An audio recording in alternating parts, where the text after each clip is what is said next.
말년에 우리는 무엇을 남길까요? 한국 서울에서 살고 있는 한 남자가 인생의 끝자락에 우리는 과연 무엇을 남길 것인가에 대해 깊은 생각에 잠겼습니다. 누구나 인생의 어느 순간, 아마도 한 번쯤은 나의 삶이 다한 후 남겨지는 것은 무엇일까 하고 스스로에게 질문하게 됩니다. 많은 사람들이 젊은 시절부터 오랜 세월에 걸쳐 명예와 부, 권력을 얻기 위해 끊임없이 노력하고 수많은 시간과 정성을 바칩니다. 그들은 그것을 위해 다른 모든 것을 포기하기도 하고 심지어는 자신을 희생하기도 합니다. 그러나 세월이 흐르고 시간이 지나 인생의 끝자락에 도달하게 되었을 때 그들이 얻은 것은 무엇일까요? 그것이 정말로 돈일까요? 답은 간단하지만 심오합니다. 그렇지 않다는 것입니다. 인생을 살아가면서 아무리 많은 돈을 벌었다고 하더라도 죽음의 순간에 돈은 아무 의미가 없습니다. 세상을 떠날 때 은행 계좌에 남아있는 숫자들이 아무리 많다 해도 그것은 여전히 은행에 남아있을 뿐 당신과 함께 가지 않습니다. 결국 우리가 그렇게 애써서 모은 돈은 우리를 떠나고 우리와 함께 남지 않는다는 사실입니다. 그렇다면 자녀는 우리의 남겨진 유산일까요? 이 질문에 대한 답도 비슷합니다. 비록 자녀는 우리의 혈육이고 부모와 자녀 사이에는 깊고 강한 유대감이 존재하지만 자녀는 단지 효도와 방문, 나이든 부모에 대한 관심과 보살핌을 제공할 뿐입니다.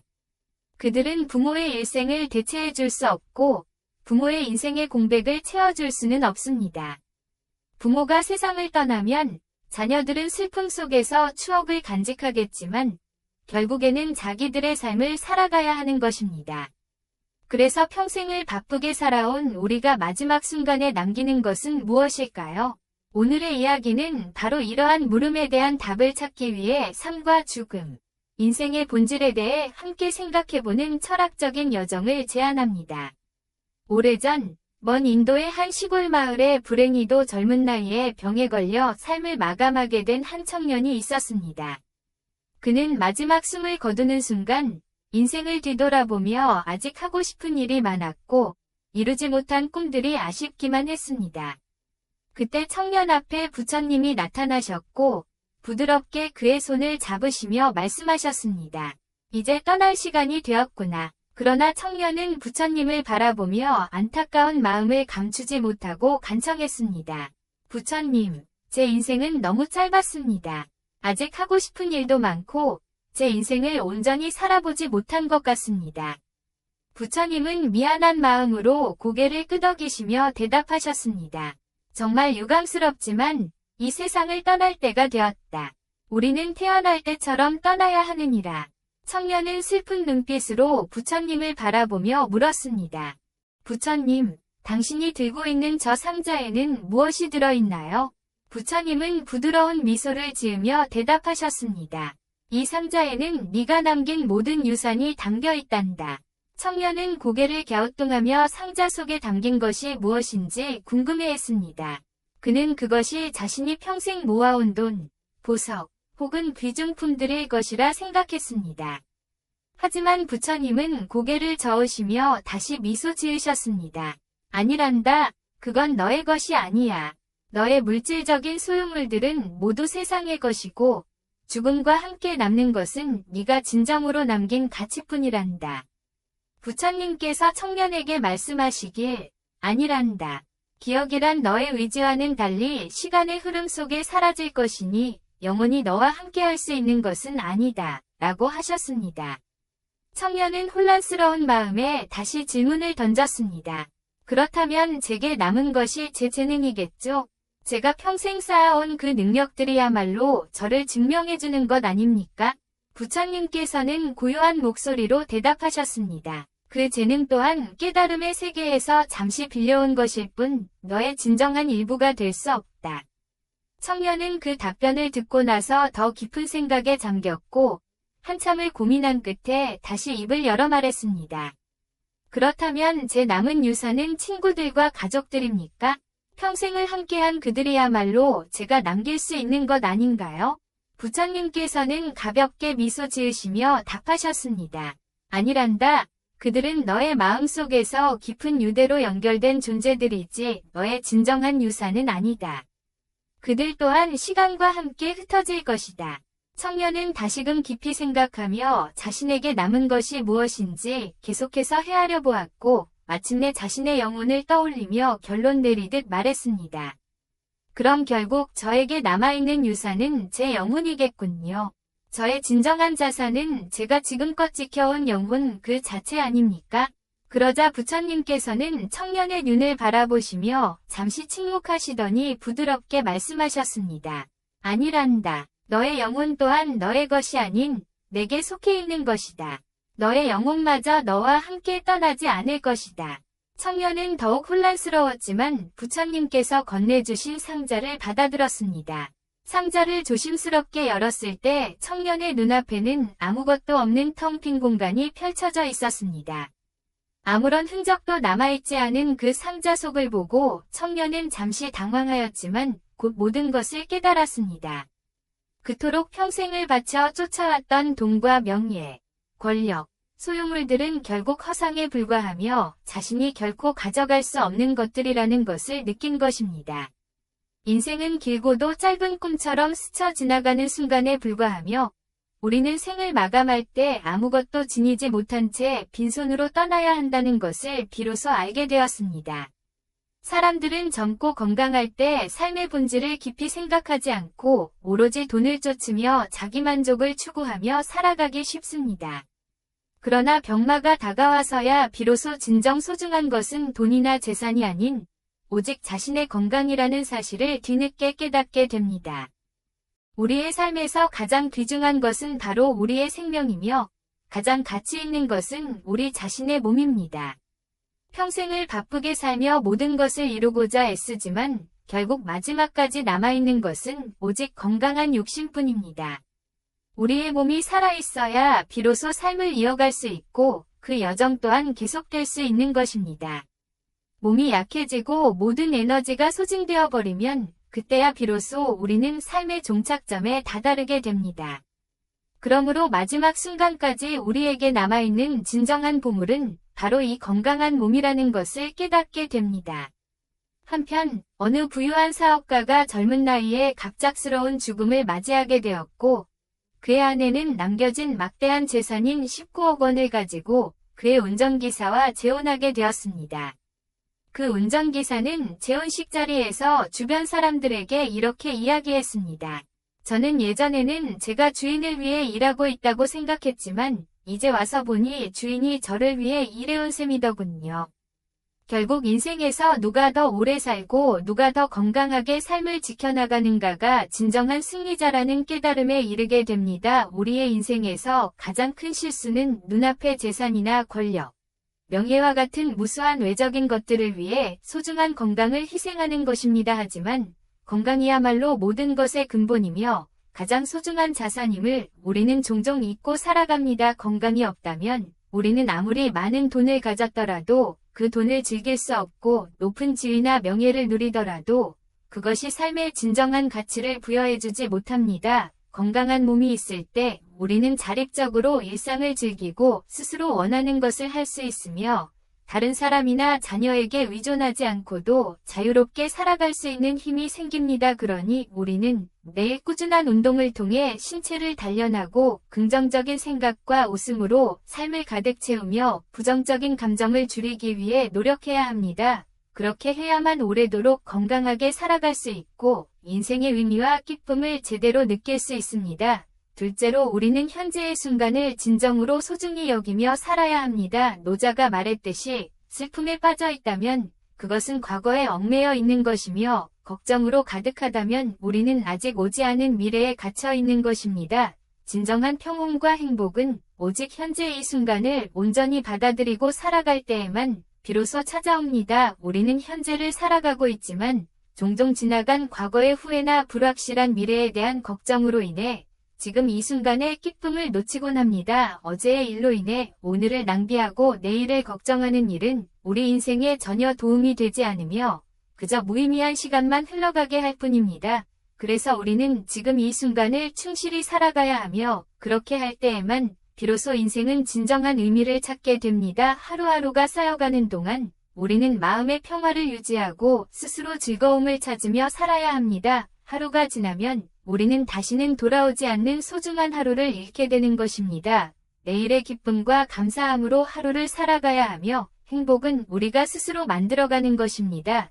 진정한 만족과 기쁨은 내면에서부터 비롯되며 소소한 일상 속에서 발견되는 작은 기쁨들이야말로 우리의 삶을 풍요롭게 합니다. 행복은 멀리 있는 것이 아니면 우리 주변에 늘 존재합니다. 내일을 더 나은 하루로 만들기 위한 유일한 방법은 오늘 이 순간을 충실히 살아가는 것입니다. 돈이 삶에서 중요한 역할을 한다는 것은 부인할 수 없는 사실이지만 돈이 전부를 결정하지는 않습니다. 돈이 있어야만 편안한 삶을 살 수 있지만 돈에 지나치게 집착하는 삶은 진정한 행복과 자유를 잃게 만듭니다. 우리는 태어날 때 아무것도 가지고 오지 않았고 세상을 떠날 때도 무엇 하나 가져갈 수 없습니다. 돈은 화려한 집이나 값비싼 소유물을 살 수 있지만 진정한 가정의 따뜻함과 평화로움을 살 수는 없습니다. 돈은 삶의 편리함과 외적인 만족을 위한 많은 것들을 제공할 수 있으나 결코 건강이나 진정한 행복을 살 수는 없습니다. 남은 인생이란 참으로 짧습니다. 그렇기에 우리는 하루하루를 정말 소중하게 의미 있게 보내야 하며 삶을 더욱더 풍요롭게 가꿔야 합니다. 먹고 싶은 것이 있다면 주저하지 말고 먹고 입고 싶은 옷이 있다면 마음껏 사며 어디론가 떠나고 싶다면 망설임 없이 여행을 떠나는 것이 중요합니다. 자기 자신에게 다양한 취미와 열정을 개발하고 그 속에서 스스로에게 기쁨과 의미를 찾아야 합니다. 만약 도움이 필요한 친구가 있다면 너그러운 마음으로 손을 내밀고 베푸는 기쁨을 통해 행복을 느껴야 합니다. 이것이 인생의 황혼길을 진정으로 즐기는 방법이자 삶을 더욱 풍요롭게 만드는 길입니다. 이제는 나 자신을 위한 삶을 살 때가 되었습니다. 우리는 인생의 절반 이상을 가족과 자녀, 그리고 일에 매달려 살아왔으니 남은 시간만큼은 온전히 나를 위한 시간으로 삼아야 합니다.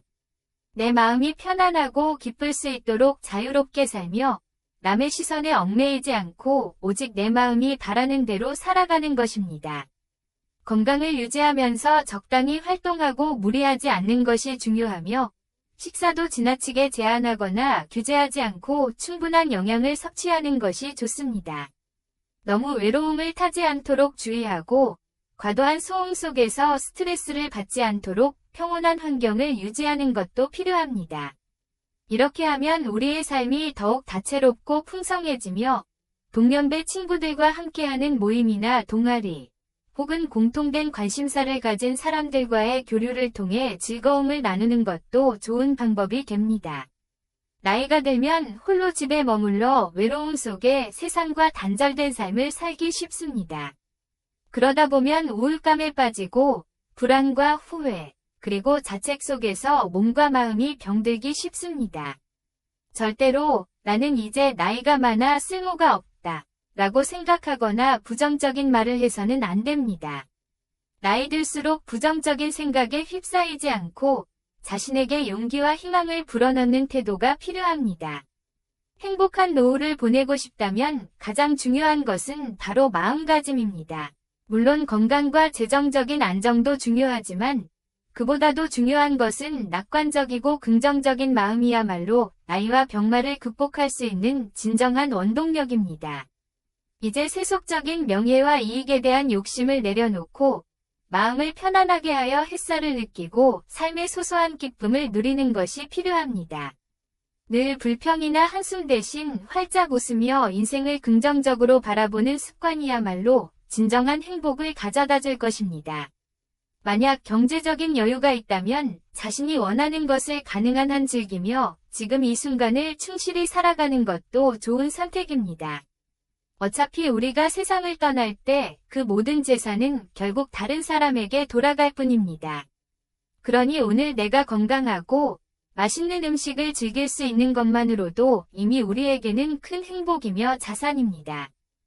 나이가 들어 친구들과 따뜻한 차 한 잔, 아침에 커피 한 잔을 함께 마시며 과거의 이야기를 나누고 현재의 경험을 공유하는 일은 그 어떤 값진 보물보다도 큰 기쁨을 줍니다. 주말에는 친구와 함께 산책을 나가거나 자전거를 타며 자연의 신선한 공기를 마시고 마음을 차분하게 정화하는 시간을 가져야 합니다. 이러한 작은 일들이야말로 인생의 황혼기에 주는 진정한 기쁨이며 행복입니다. 우리가 사는 집을 내 집이라 여기지만 사실 이 세상에 영원히 우리 것이 될 집은 없습니다. 우리는 모두 세상을 떠나게 되면 그 집은 다른 사람들에게 돌아갈 뿐 그 어떤 것도 진정으로 소유할 수 있는 것은 아닙니다. 금과 은, 보석, 자동차, 그리고 심지어 돈도 우리가 가지고 있을 때는 우리의 것이라고 생각할 수 있습니다. 그러나 깊이 생각해보면 그것들은 결국 우리 것이 아닙니다. 우리가 평생을 바쳐 애쓰며 얻은 재산들은 결국 세상을 떠날 때 함께 가져갈 수 없는 것들입니다. 오랜 세월 동안 수많은 어려움을 겪고 끊임없이 노력하며 일생을 살아온 후 인생의 마지막에 이르렀을 때 비로소 우리가 진정으로 소유하게 되는 것은 눈에 보이지도 않고 만질 수도 없는 것들입니다. 오직 마음으로 느낄 수 있는 것들, 바로 건강한 몸과 자유로운 삶, 그리고 우리를 진정으로 행복하게 만드는 소중한 관계들이 남는 유산입니다. 나이가 들어가면서 자신의 건강을 돌보고 삶을 마음껏 즐기며 남은 시간을 사랑하는 사람들과 함께하는 기쁨이야말로 무엇과도 바꿀 수 없는 가치입니다. 그들과 함께 나누는 웃음과 행복이야말로 진정한 자산입니다. 가족과 친구들과 함께하며 서로 돌보고 아껴주는 시간들, 그들이 우리 곁에 있는 그 순간들이야말로 참된 행복이며 나이가 들어감에 따라 누구나 바라는 가장 소중한 자산이 됩니다. 그리고 오늘 이야기의 마지막 부분에서는 여러분께 인생에서 우리와 가장 오랫동안 함께 해주는 사람에 대한 이야기를 전해드리려고 합니다. 이 이야기는 한 조용한 시골 마을에서 농사를 짓고 살았던 두 형제의 이야기입니다. 그들은 서로를 아끼고 도우며 오랜 세월을 함께해왔지만 사소한 오해 하나로 인해 점차 서로에게서 멀어지게 되었습니다. 그로 인해 서로 말을 하지 않으며 냉담하게 지냈고 마음속에 상처와 분노를 쌓아가며 몇 주가 흘렀습니다. 그러던 어느 날 한 목수가 형의 집 문을 두드렸습니다. 목수는 자신이 다양한 일을 하고 수리할 수 있다며 혹시 필요한 일이 있으면 맡겨달라고 했습니다. 형은 잠시 고민하더니 목수에게 말했습니다. 당신이 도와줄 일이 있어. 따라오시오. 형은 목수를 데리고 집 밖으로 나가 손가락으로 동생의 집을 가리키며 설명했습니다. 원래 우리 집과 내 동생의 집 사이에는 다리가 있었소. 그러나 내 동생이 일부러 큰 나무들을 심고 넓은 개울을 파서 이제는 그 사이에 경계가 생겼소.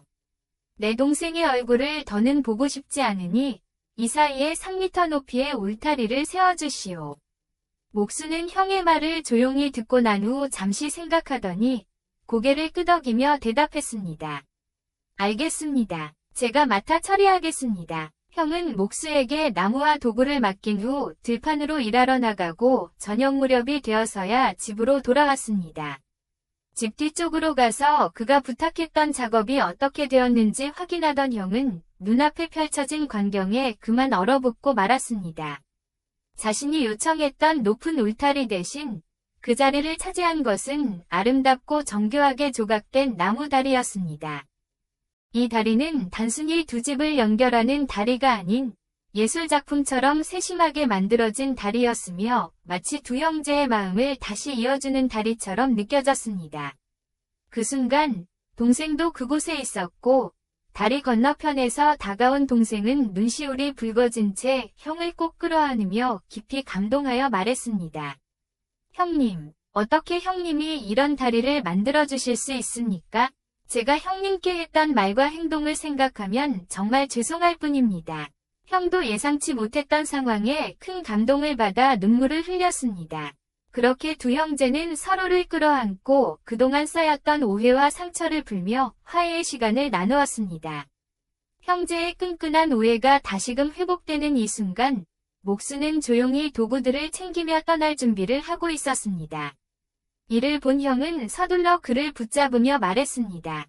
선생님, 이제 떠나지 마시고 저희와 함께 저녁을 하시지요. 아직도 고쳐야 할 것이 많습니다. 선생님께서 손봐주셔야 할 일들이 많이 남아있어요. 목수는 그 말을 듣고 온화한 미소를 지으며 답했습니다.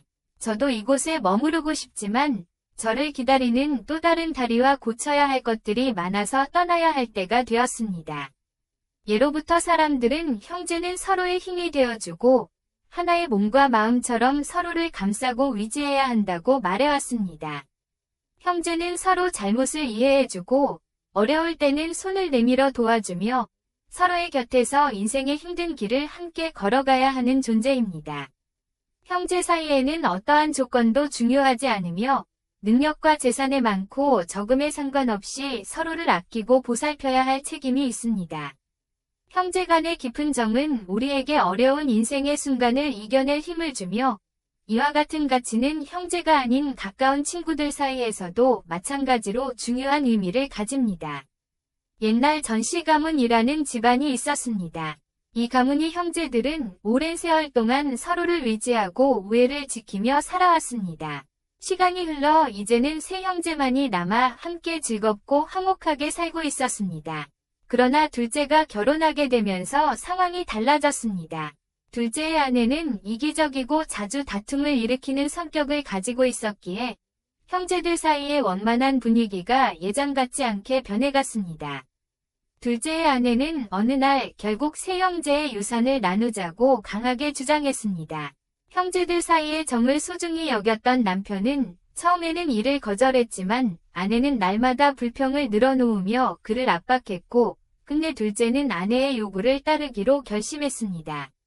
큰형과 다른 형제들은 둘째를 말리려 했지만 그의 결심은 흔들리지 않았고 결국 부모님이 남긴 재산을 나누기로 했습니다. 마당 앞에는 세대를 넘어 그 자리를 지켜온 큰 나무가 있었고 그 나무는 형제들이 함께 보낸 수많은 추억이 담긴 상징적인 존재였습니다. 나무를 나눌 방법이 없어 고민하던 형제들은 끝내 목수를 불러 그 나무를 베어 목재로 나누기로 결정했습니다. 이른 아침 나무를 베기 위해 마당에 모인 형제들은 나무가 이미 메말라 죽어가는 모습을 보고 충격에 빠졌습니다. 이토록 푸르고 생명력 넘치던 나무가 어느새 말라버린 모습에 큰형은 참을 수 없는 슬픔에 사로잡혀 나무를 부둥켜 안고 울음을 터뜨렸습니다. 동생들은 그런 형의 모습을 보고 당황하며 물었습니다. 형님, 나무 한 그루가 말라 죽은 것이 그렇게 큰일인가요?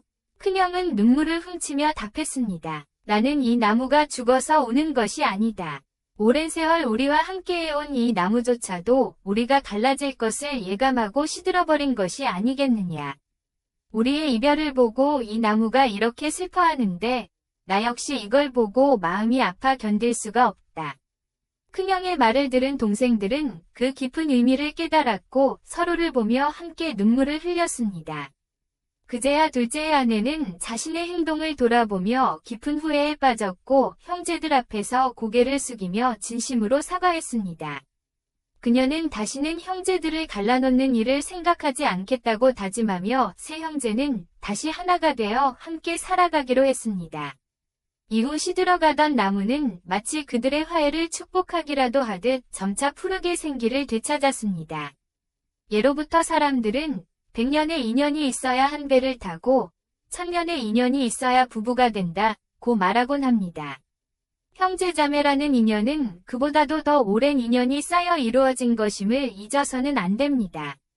부모나 배우자보다도 우리와 가장 오래 함께할 수 있는 존재는 바로 형제자매입니다. 나무 한 그루로는 작은 숲도 이루기 어렵지만 세 그루가 모이면 큰 산을 이루듯이 형제의 정은 세상에서 가장 강한 힘입니다. 형제의 사랑과 우애는 우리에게 삶의 모든 고난과 시련을 이겨낼 수 있는 강한 원동력이 되며 인생의 풍파 속에서도 안전하게 쉴 수 있는 안식처가 되어줍니다. 젊은 시절에도 나이가 들어서도 이 소중한 가치를 깨닫고 형제자매와의 시간을 소홀히 하지 않기를 바랍니다. 들어주셔서 감사합니다. 다음 영상에서 다시 만나 뵙길 바랍니다. 안녕히 계세요.